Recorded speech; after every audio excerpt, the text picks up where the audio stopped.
Hey, what's going on, GameLeapers? This is Eggs, and in today's video, the 3 most broken champions for each role for patch 12.21. Now, in yesterday's video, we went through the 10 most broken champions for patch 12.21, and we gave you the runes, we gave you the builds, we gave you the summoner spells, the skill orders, everything you need to actually play these champions at the highest level, and most of these will be discussed today as well. So make sure you check out yesterday's video, give it a thumbs up, and of course for this video as well, if you do enjoy it, guys, please let us know by hitting that like button. But just before we get into the tier list, guys, this video is sponsored by Outplay, the ultimate video capturing app for gamers like us. So while playing, the Outplayed app is going to automatically capture your best moments and biggest plays on the Rift. And you can also manually record with a simple hotkey. Now, once your match is over, you can scroll through your clips, you can select the ones you want to show the world, share them with your friends on Discord and YouTube, and there's also a really easy to use video editor so you can edit those clips so they look super clean for your champion main subreddit to watch and admire. And even if you're not playing League, the Outplayed application supports over 300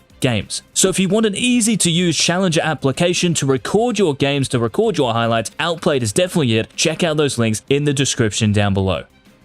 So we'll start by talking about the 3 best top laners for 12.21. The first of these is Fiora, and one of the big reasons why Fiora has become so good is really because, well, she's kind of uncounterable. Like, if you play a ranged champion, for sure you can beat Fiora, but most of the time top laners are going to be playing melee champions, and because of her parry and this new Grass of the Undying tech, I mean, it's not really like new, but it's become more popular. This is why we're seeing at Worlds, so in 12.18, that's the patch, Fiora blind picked if she's open, because with Grass of the Undying, it makes her laning phase like pretty much unbeatable. The sustain she has from this, and it enhances her already strong 1v1 dueling potential, right? So Fiora is number 3. Now, number 2, a champion who might be able to go toe-to-toe with Fiora as far as the melee champions go, this is Darius. So for Darius, ever since 12.10 hit the Rift, the new durability meta, he's just been loving it because the longer the fights go, the better it is for him. The Henry stacking, the Conqueror stacking, the low W cooldown, even the teleport change earlier in the season, because you're running 2 combat summoner spells as Darius with Flash and Ghost, it's very difficult to beat this champion, and because he's not getting nerfed in 12.21, he is number 2. But the best top laner in the majority of elos, I would be a little bit careful picking this champion in higher elos, so we're even talking like Master Plus maybe, but if you're picking Nasus, it's very difficult to go wrong because the champion is just outright busted. Because of the buffs from last patch, to the extra range you have in your Siphoning Strike when your ultimate is popping, and also your ultimate's tick damage happening as twice as often, this means that for Nasus your level 6, 11, and especially 16 spike, these are just huge, and they're so difficult to deal with. Also in lower elos, because games tend to last longer, this allows you as Nasus to get to that mid to late game when you are unkillable. You are the ultimate split push weapon, and these buffs have just helped Nasus achieve that. Even if Frozen Heart got nerfed, it's still a gold efficient item and a very good second item, so after your Divine Sunderer, so Nasus is the best top laner. Now heading into the jungle here, the 3rd champion coming in, a bit like Fiora, we've seen Graves picked a heck of a lot at Worlds. That's because the champion is just broken. Because of those buffs to Graves a few patches ago, so they increase your ultimate's base damage, and they also reduce your end of the line, your Q's cooldown at later ranks. And because you're maxing this first, once you do get to level 9, your Q's on a very low cooldown. Also, if you're going the Gore Drinker Graves build, remember, it's now giving you 7 ability haste for each major item you have. This was buffed earlier in the season. This means that your E, that your Q, your cooldowns, you're just so slippery, and you still deal enough damage because you are Graves. Also, because of the grit you have, especially against attack damage teams, you become very tanky, and in solo queue, it's just a very obnoxious setup because most people are going to be playing at melee range. You know, like in how many elos does range actually exist? So when you use the Gore Drinker active as Graves, you'll be getting back a lot of HP, and you're just an amazing all-around champion. Strong early game, amazing scaler, so Graves is number 3. Now, speaking of amazing scalers, Bel'Veth is number 2 on this countdown, and you're like, oh my god, like how can Bel'Veth be here when she's getting nerfed? Well, is she really getting nerfed like that much? I get it that your E's cooldown going up. Yes, it does look like a nerf, but you're probably only using your E once during a fight as well. And the ultimate nerf, it doesn't seem substantial enough to bring this champion down in line with everybody else. So Bel'Veth, because of her mobility, because if you're going Kraken Slayer and Bork, because of the Conqueror stacking, especially if you have an Enchantress on your team, so maybe like a Yuumi or a Janna or a Lulu, Bel'Veth is such a pain to deal with, so she is number 2. But the best jungler to pick in 12.21 is honestly the best jungler to pick right now as well in 12.20. This is the Armadillo, this is Rammus, really because of the buffs in 12.20. So a bit like Nasus, the number 1 top lane and the number 1 jungler Rammus receives some big buffs, so the fact that you don't have that self-slow in your W anymore, so when you actually activate your W, you won't be slowing yourself. This is huge, right? Because this allows you to stick to the enemy champions and get multiple taunts off perhaps in team fights. Also, your ultimate, the actual speed at which you travel in the air, has increased based off your movement speed. So this just makes it harder to react to. And guess what? Especially in lower elos, people don't have that reaction time that maybe people in higher elos do. So in those populated elos, Rammus is a massive threat, and that's why his win rates have gone through the roof. But even in higher elos, Rammus can work. I just recommend picking him when the enemy team has a lot of attack damage. Now heading into the mid lane, the third best champion, just like Rammus, who I mentioned, who is actually getting buffed in 1221, this is Malzahar. Now the buff just makes him so much easier to play, right? And a bit like Rammus, in those populated elos, so we're probably talking anywhere from like, let's say silver to platinum, Malzahar is just so simple to play, and he's actually kind of hard to beat in the mid lane. I would just be a little bit careful of blind picking him because he does have some hard matchups, right? So champions who can pop your passive, these are ones you have to watch out for. So any poke champion, maybe we're talking Xerath, Ziggs, Vel'Koz, maybe Lux, even champions like Diana, who's a melee champion, can be really annoying because of her Q. So you do have to be careful. But the buff to Malzahar, the fact that your E is going to now execute minions based on their HP and your level, so this will happen from levels 1 to 11, so pretty much just the laning phase, right? Like, how are you going to miss CS? Like, that is legit the question. So at 10 minutes, if you don't have over 100 CS, you are trolling, bro. This just makes the champion even easier and just an even better pick. So Malz is number 3, but he's not a good a pick as number 2, obviously, this being Zed. So if you need a bit of attack damage in the mid lane because your team comp has a bunch of AP,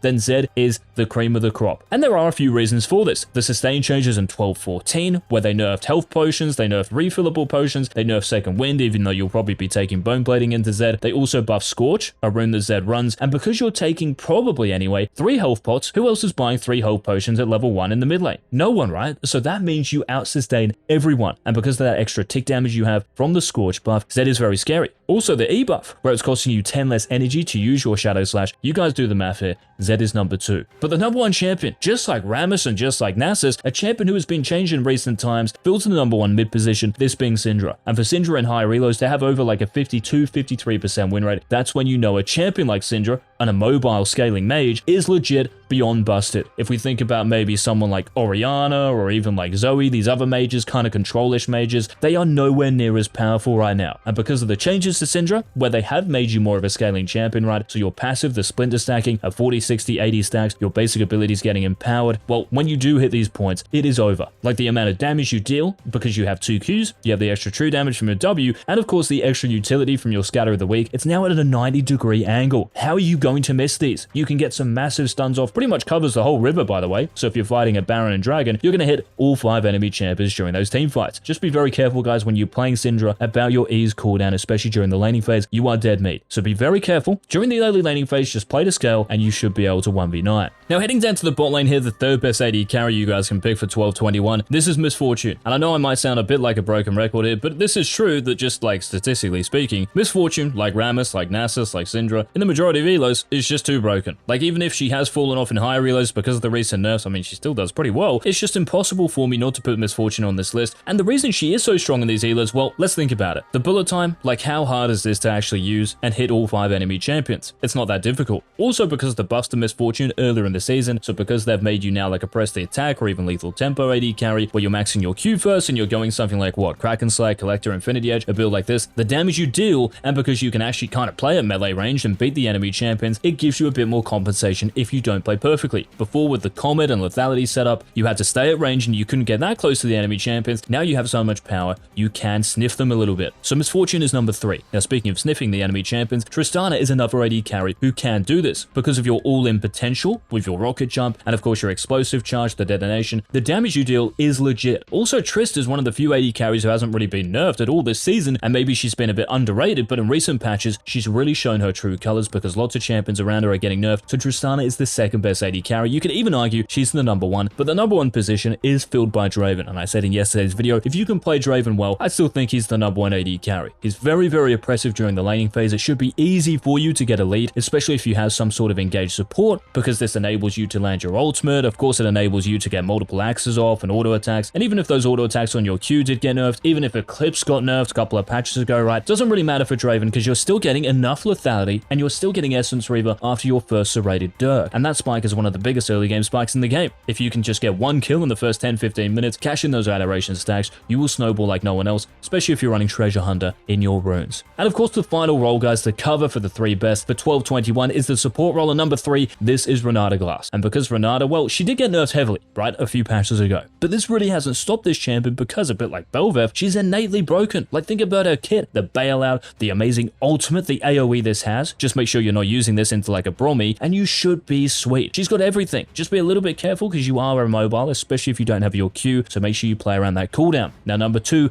this is Zyra. And unlike Renata, this is a champion who got buffed recently, don't really know why, but the actual lockout animation for your E, your grasping roots, is less now. So it's gone from like 0.4, 0.45 down to 0.15. So this means when you land your E or actually use your E, you're not locked into that animation for as long. This means you're more mobile. And Zyra, because you don't have any actual like dash or blink in your kit, right? You are immobile. This is kind of huge. And this has really helped Zyra. And not only that, if we cast our minds back to 12-14, so like I mentioned for Zed, the Scorch buff, this really helps you because you are a heavy damage poke-based support, so that extra damage from Scorch is really nice. And also the sustain nerfs have helped you out enormously because champions can't regenerate that HP from your poke. So Zyra is number 2. But the number 1 support, because Blitzcrank is going to fall so much in 12-21 because of the big early game nerfs, the next best early game engage hard carry 1v9 support is going to be a Mumu. Because the mana buffs I gave you back into your bandage toss, you get 2 of these, remember, so 1 every 3 seconds. But yes, it's costing less mana to use now, and because you get 2 of them, if you land 1, any AD carrier, especially if they don't have a dash, they have to flash or just die. And if you are going to pick a Mumu, guys, of course you can run Aftershock into those engaged supports or melee supports, but also think about running Glacial when you're against 2 ranged champions. The slow is devastating. Even in team fights, right, the slow can be really good if you land 1 bandage toss. It slows a lot of the other enemy champions, and that enables you to land your Curse of the Sad Mummy, and boom, GG, well played. So Mumu, number 1 support. So those were the 3 most broken champions, guys, for each role for patch 12-21. Make sure if you have any questions, any comments, maybe on the builds or anything like that, matchups, anything, leave them down below.